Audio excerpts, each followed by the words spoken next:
최근에 그 강소농 육성이나 디지털 농업, 청년 농업 등 다양한 정부의 농업 정책들이 있거든요. 아까 그 이제 치유 네, 농업처럼. 네. 근데 최근에 그 이런 농민들이 좀 정부의 농업 정책을 비판하면서 공공 농업에 대한 대책을 마련해 달라고 시위를 했었어요. 그래서 지금 이제 민주당이 곧 지금 대선 경선 중이니까 후보가 결정이 되면은 이 민주당의 농업 정책은 그 방향이 어떻게 만들어져야 되나요?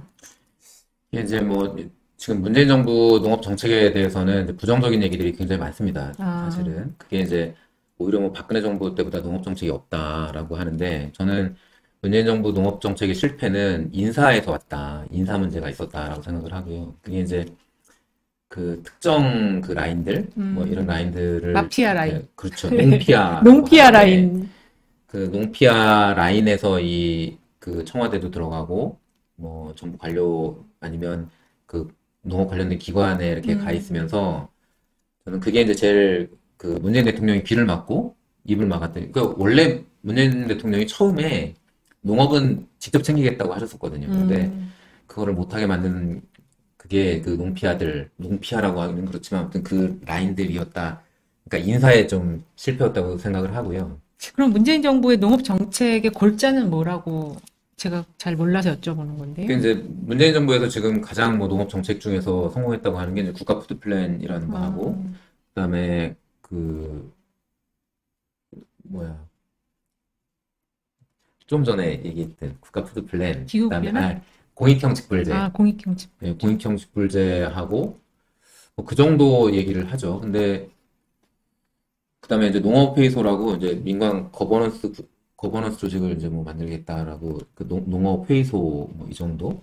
이건 근데 지금 줄어들고 있는 농업 인구에 대한 대책이 더 중요할 것 같은데 그렇죠. 예, 그것인가요? 예. 근데 저는 뭐 그 국가 푸드 플랜 자체를 저는 굉장히 반대를 했었고요. 아, 왜냐하면 국가 푸드 플랜이라는 거는 그 농식품부에서 주관을 해가지고 할 수 있는 게 아니고 사실은 이게 외교부 그러니까 국가 푸드 플랜을 하려면 그 FTA 같은 거를 다 조정을 해야 돼요. 우리 식량 자급률을 높이는 게 아, 가장 큰 목적이기 때문에 네. 그 국가 푸드 플랜은 어렵다. 그래서 이제 푸드 플랜은 다 지역에서 해야 된다라고 이제 지역 단위에서 그 푸드 플랜을 만들어야 된다고 계속 주장을 했었는데 어쨌든 뭐 국가 푸드 플랜 하겠다고 하고 지금까지 된 게 거의 없습니다. 아, 그리고 농업회의소도 그 농업회의소가 가지고 있는 뭐 역할 뭐 이런 거에 대한 명확한 근거가 없기 때문에 지금 뭐 거의 좀 잘 안 되고 있고요. 그다음에 그 공익형 직불제도 결국에 뭐 직불제로 바꾸긴 했지만 그게 실제로 농민의 소득, 뭐 농민이 농업 농촌이 가지고 있는 공익적 기능에 대해서 보상을 할 정도의 그 정도는 안 되고 규모가 큰 농가들한테 또 이 직불금이 집중할 수밖에 없는 그런 상황들, 뭐 그런 좀 정책 설계에서의 좀 이 실패 뭐 이런 것들이 좀 있었다고 저는 생각을 하고요. 그다음에 지금 이제 다음 정부에 그러면 뭐를 해야 될지 뭐 네. 이런 것들은 논의를 많이 하고 있습니다. 그래서 지금 뭐 기후위기 관련해서 어떻게 해야 될지 이제 기후위기 관련해서 그 이제 가장 중요한 거는 아까 그 태양광. 예, 재해의 문제가 있단 말이에요. 그러니까 네. 이제 농사를 짓다가 이제 재해를 입으면 그 재해를 어떻게 보상을 할 거냐라는 문제. 그래서 이제 그 농업 보험이 있는데 그 보험 그 농업 재해 보험이죠. 네. 뭐 이런 것들을 이제 어떻게 근데 이제 좀 설계할 거냐? 설계를 해 나갈 거냐 뭐 이런 거. 그다음에 기후위기 관련된 거 뭐 그 농촌에 이제 그 농업 노동력 그 농업 인구들을 어떻게 이제 늘릴 거냐. 네, 농촌을 어떻게 이제 좀 살기 좋고 좀 행복하게 살 수 있는 그런 공간으로 만들 거냐 뭐 이런 그 몇 가지 이제 큰 테마를 가지고 지금 그 공약들을 만들고 있는 중이고요. 그다음에 지금 이제 그 민간 단체 중심으로 농업 공약을 만드는 그룹들이 있고 그다음에 이제 농특위라는 농업특별위원회 거기 대통령 혹시 직속. 위원 아니세요? 저는 아, 아닙니다. 저는 아니요. 안 들어요. 아, 대통령 직속으로 있는? 예, 예. 아, 그 농특위 위원 아니, 농특위하고 지금 민주당의 농어민위원회하고 네. 뭐 국책연구기관들이 같이 하고 이제 있는 뭐 그런 그 부분들이 있는데 결국에는 이제 후보가 결정이 되고 민주당의 농업 정책으로 가려면 이제 여러 단체들이 이렇게 제안한 그런 그 공약들을 농어민 위원회 중심으로 해서 그거를 다 정리를 해서 이게 민주당의 정책이 될 수 있도록 해 가야 될 것 같아요. 여기 앙병렬님이 잘 되길 바란다고. 네. 굉장히 네. 좀 냉소적 느낌이지 왜? 하트가 두 개인데요. 네. 근데 저는 이재명 지사가 되면 이제 농민기본소득은 굉장히 탄력을 받을 수 있을 것 같고요. 그다음에 그 농촌기본소득은 지금 이재명 지사가 이 경기도에서 이미 시행을 하고 있기 때문에 그 시범 사업으로 지금 하고 있기 때문에 이 농촌기본소득도 이 상당히 빨리 이게 시행이 될 수 있을 거라고 생각을 합니다. 그렇게 되면 이제 경상북도 그다음에 이제 전남의 도서 지역 뭐 이런 쪽에 그 소멸 위기 지역들 이런 지역들이 조금 이제 좀 소멸 위기에서 좀 벗어날 수 있는 그런 계기가 될 수 있을 것 같기도 하고 그래서 저는 뭐 그 많은 뭐 전체 다 담을 수 있는 농정 공약은 할 수는 없지만 어쨌든 키가 되는 농업 정책들 그런 것들은 좀 계속 좀 만들어 가려고 노력은 하고 있습니다. 저도 거기에 지금 뭐 기후위기 분과위원장으로 뭐 기후위기 관련된 뭐 정책들, 그다음에 친환경 농업 관련된 정책들 뭐 이런 것들은 저도 직접 좀 참여를 하고 있고요. 네. 좋은 정책들을 낼 수 있도록 아무튼 노력을 하도록 하겠습니다. 그래야 될 것 같아요. 우리 나무위 올빼미님이 한 번 더 쏴주셨어요, 지금. 예. 지난 3월 캘리포니아 이게 어렵습니다.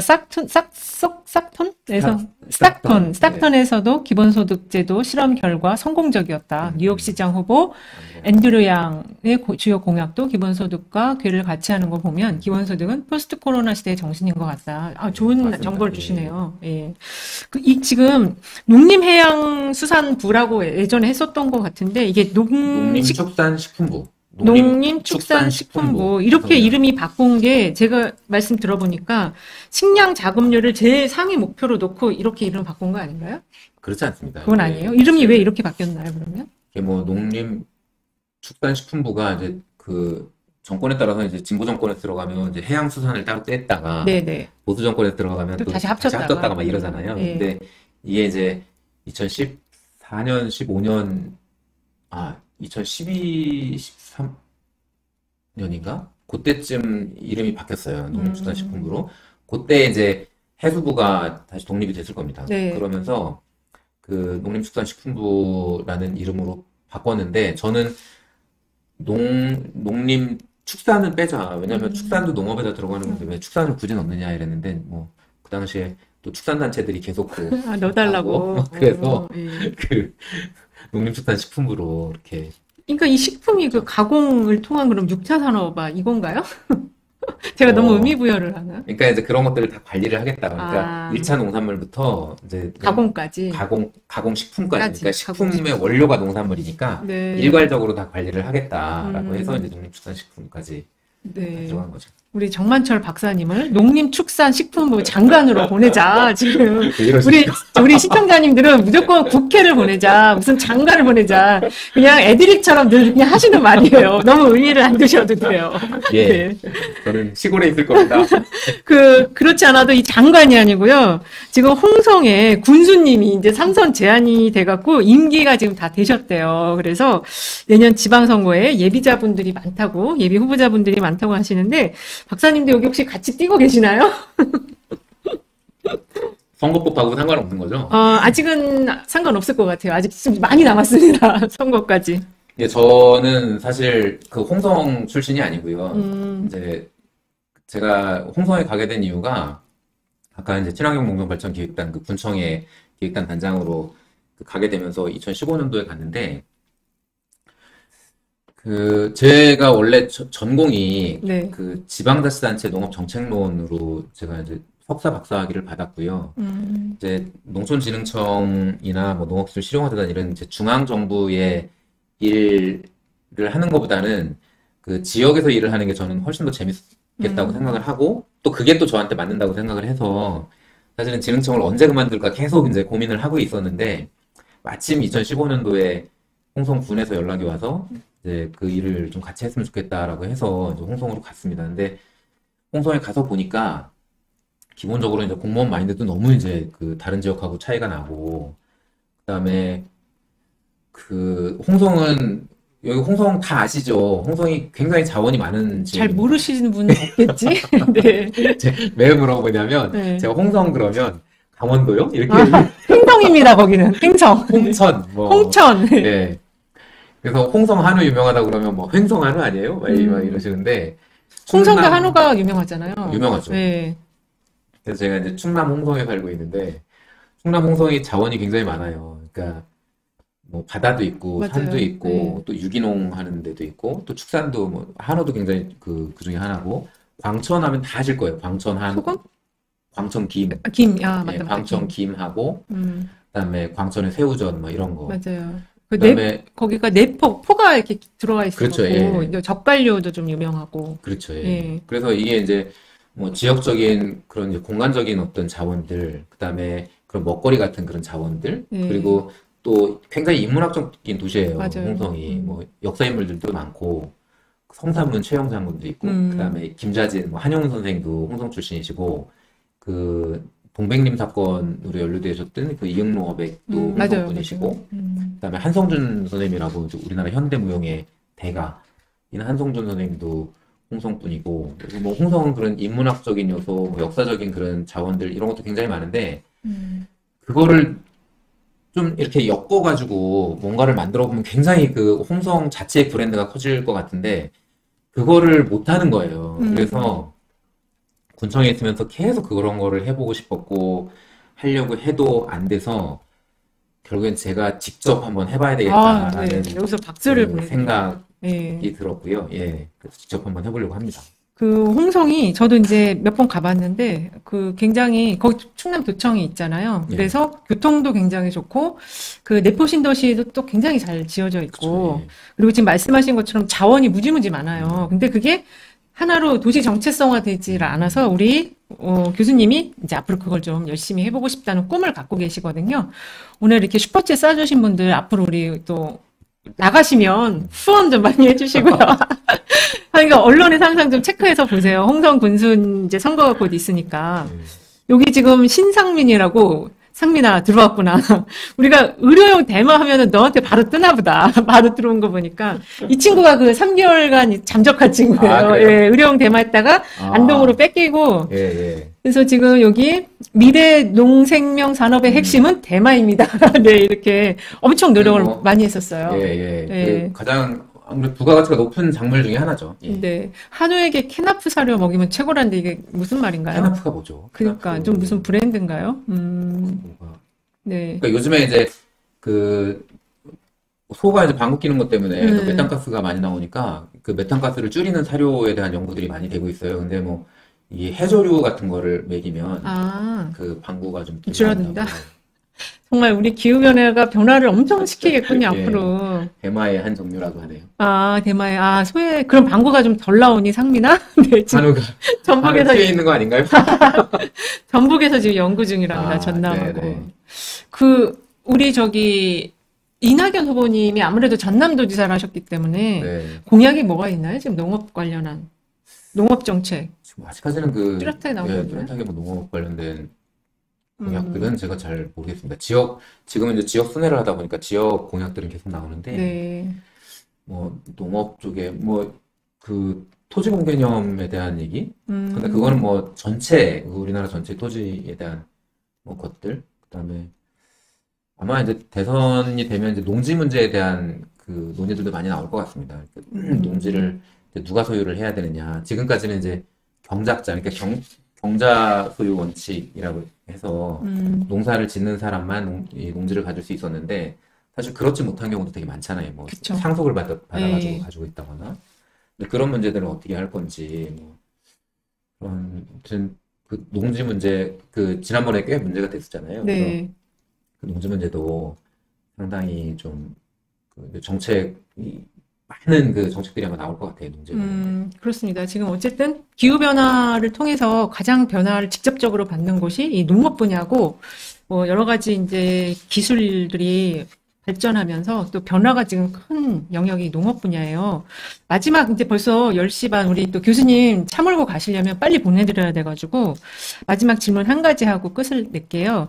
아무래도 이제 지금 말씀하신 것처럼 농업 분야 지금 변화가 많으니까 이 부처가 지금 형태의 모습으로 있기보다는 다음 정부에서는 부처가 좀 달라져야 될 것 같거든요. 미국이나 일본 그 지방 농정을 책임지는 조직이 있더라고요. 예, 근데 우리나라는 아직은 그 지방 농정 단위의 어떤 그 부처 같은 게 없는 것 같은데요. 어떻게 우리가 이 조직 개편을 음. 잘해야지 이제 사람 인적 자원을 더 효율적으로 쓸 수 있잖아요. 뭐 아이디어가 있으시다면. 그 일본 같은 경우가 이제 지방 농정국이라고 그래가지고 네. 그 모든 현에 있는 게 아니라 이제 권역이 있습니다. 뭐 큐슈 지역 아니면 긴키 지역 그쪽 음, 오사카 뭐 이쪽 이제 그 남쪽 지역 그다음에 이제 북쪽에 뭐 지역 해가지고 이제 각 농정국이 중앙 정부의 농정국이 그 지역에 있는데 그래서 이제 그 지방 정부하고 이제 중앙 정부의 통로 그 파이프 역할도 하고 뭐 여러 가지 이제 역할들을 하고는 있지만 저는 그 사실은 그 우리가 농정 개혁이라는 얘기들은 많이 하는데 네. 지금 아까도 말씀드렸지만 농업 인구도 계속 줄고 우리나라 전체 그 GDP에서 차지하는 농업 분야의 그 GDP도 상당히 낮습니다. 음, 근데 농업 관련된 기관 단체들을 계속 만드는 게 좋은 거냐? 음, 저는 아니라고 생각하거든요. 그래서 이 농정 개혁은 농업 관련된 기관 단체들의 구조 조정부터 시작을 하지 않으면 안 된다고 생각해요. 그 제가 이제 그 우리나라 그 농업 관련된 정부 조직을 이렇게 아, 좀 이렇게 정리를 해보니까 네. 본부가 이제 농림축산식품부가 있고 네. 그 외청으로 농촌진흥청하고 산림청이 있어요. 음, 근데 그 농식품부 안에 있는 소속기관도 농림축산검역본부, 농산물품질관리원, 뭐 공무원교육원, 농수산대학, 국립총자원 이런 음, 다 공무원 조직이 이 소속기관 다 공무원 조직이에요. 네. 농촌진흥청에도 아까 말씀드린 그 네 개 그 네. 연구기관이 있고 산림청에도 아, 이렇게 여기도 많은 기관들이 많네. 있어요. 6개가 있네요. 네, 출연기관 있지, 네. 공공기관 있지, 또 기타 공공기관이라고 또 있지. 농업은 자꾸 줄어드는데 기관을 계속 만들어가지고 음, 이 정말 이 그 기관의 인건비만 해도 정말 그러네요. 이것만 돌려도 정말 농민들한테 실제적으로 갈 수 있는 이런 부분들이 있는 거죠. 그래서 뭐 공공기관 없애가지고 뭐 또 실업 사태를 만들고 뭐 이런 얘기 하시겠지만 저는 충분히 다 조정이 가능하다고 생각합니다. 음, 그리고 그 지금 중복되는 그런 기관들이 되게 많아요. 네. 뭐, 이름이 비슷비슷해요, 보니까. 네. 농촌진흥청하고 농림식품기술기획평가원이라고 여기는 한 그냥 직원이 한 100명 정도밖에 안 되는 기관인데 대학 교수들이나 그 연구하는 사람들한테 그냥 연구비 나눠주는 데예요. 음, 그 나눠주는 그 이 예산이 1년에 2천억 정도가 됩니다. 그렇게 많아요? 네. 근데 이 우리나라의 친환경 농업 관련된 예산이 1년에 800억 정도밖에 안 돼요. 이거 바꿔야 되겠네, 두 개를. 네. 그래서 네. 저는 농촌진흥청하고 농촌진흥청도 예산이 굉장히 많아요. 한 뭐 거의 1조 가까이 될 거예요. 그 1조가 넘어요. 어, 근데 여기에 그 중복되는 어쨌든 연구 사업을 같이 하는 기관이기 때문에 이런 건 충분히 뭐 저는 통합시켜도 된다. 그리고 예산도 줄일 수 있다라고 생각을 하고 어쨌든 저는 자꾸 뭐 기관을 새롭게 만드는 것보다는 지금 가지고 있는 기관들을 어떻게 효율적으로 이 운영을 할 거냐 이게 훨씬 더 중요하다고 생각을 합니다. 토지은행 얘기가 나왔는데, 토지은행도 필요한가요? 이게 농토에 대한 은행인 것 같은데, 그 토지은행 같은 경우는 이게 이제 그 지금은 저희가 하고 있죠. 그 농어촌공사가 지금 하고 아, 있고요. 네. 그러니까 내가 농사를 못 짓게 되면 그거를 이제 농어촌공사에다 맡기면 농어촌공사가 그거를 관리를 해주고 그렇게 하는 거죠. 위탁도 받고 막 예, 이러잖아요. 빌려주기도 하고 뭐 아, 그런. 그러면 토지은행은 따로 필요하진 않겠네요? 뭐 지금 뭐 농어촌공사에서 하는 것만으로도 충분히 뭐 음, 가능하다고 생각하고요. 예. 지금 농정원에 신명식 원장님이 잘 하셨다는데, 여기는 또 어딘가요? 농정원은요. 네. 그 사실 농정원도 저는 그 없애고 싶은 기관 중에 아, 하나인데 우리 그래요? 상민 선생님 왜냐면 이 농정원은 뭐 농업 관련된 홍보, 교육 이런 아, 사업들을 하는 데예요. 근데 여기도 예산이 거의 한 2천억 정도 될 거예요. 와, 예산 진짜 여기 많구나. 한 직원들 한 200명 정도 되는데 음, 근데 사실은 그 공무원들이 다 해도 되는 겁니다. 그러니까 그 저는 그냥 유튜브니까 좀 세게 얘기해서 아, 농정원은 그 농림부 직원들 따까리 기관이라고 그 음, 얘기를 하는데 농식품부에서 하는 뭐 이렇게 교육 그다음에 홍보 이런 거를 다 그냥 농정원이 가지고 하는 거예요. 그래서 저는 뭐 굳이 뭐 음. 이런 거 농정원하고 농진청하고 통합하자고. 네. 성격이 조금 다릅니다. 아, 달라요? 농정원도 예, 농정원도 뭐 예전에 아피스라고 그 농업 전산화하는 그 아, 전산화 작업하는 그런 그 기관하고 그다음에 무슨 문화정보원인가 뭐 그거 하고 뭐 음, 여러 개가 합쳐가지고 농정원이 된 건데 예. 음. 우리 또 상민이도 없어야 된다고 생각하는데 신명식 원장님이 기자 출신이래요. 맞아요. 관료가 아니고. 그래서 또 농부도 하셨나 봐, 이분이. 그래서 이거 역시 사람의 문제인가 봐요. 신명식 원장님 잘한다고 저도 알고는 있습니다. 근데 처음에 신명식 원장님 그 임명될 때 그 반대 의견도 굉장히 많았었어요. 아, 그랬을 것 같아요, 이게. 아니 기자 출신이 뭐 농업에 대해서 뭐를 안다고? 근데 이제 기자 출신이라서 뭐 홍보에 대한 것도 조금 알고 그다음에 귀농을 하셔가지고 농업에 대해서 이해가 높다. 뭐 이런 막 식으로 갖다 붙여서 네, 어쨌든. 갖다 붙여서 막 그 임명을 하셨는데 어쨌든 네. 뭐 지금 잘 하고 있다고 저도 얘기는 듣고 있습니다. 네. 자, 우리 또 오늘 어쨌든 너무 재밌었어요. 많이 배웠고 근데 끝날 때 되니까 막 또 들어오시네 지금. 어디서 뭐 방송이 하나 지금 끝났나 봐. 그래고 끝나고 바로 넘어오시는 것 같은데 우리 교수님 빨리 보내드려야 돼요. 그 저기 1시간 넘게 걸려요. 지금 집에 가시면 12시 다 돼요. 저희가 이 농업 분야, 특히 이제 요 정책 분야 관련해서 한 번쯤 더 모셔가지고 또 조금 더 이제 전문적인 이제 새로운 후보가 정해지면 그 아무래도 이제 정책 민주당의 농업 정책 중요하잖아요. 그거 한 번 더 이야기해보는 시간을 꼭 좀 한번 만들어 볼게요. 그리고 또 이렇게 이 부서를 어떻게 개편하는 게 좋은지 정부 부처 개편이 이번에 굉장히 핵심이 될 것 같아요. 제가 예. 볼 때는. 예. 저는 민주당에서 다시 좀 정권을 잡고 그리고 그거를 그 정부 아무튼 구조조정을 할 수 있는 좀 힘 있는 대통령이 좀 됐으면 좋겠다 네. 생각을 합니다. 예. 오늘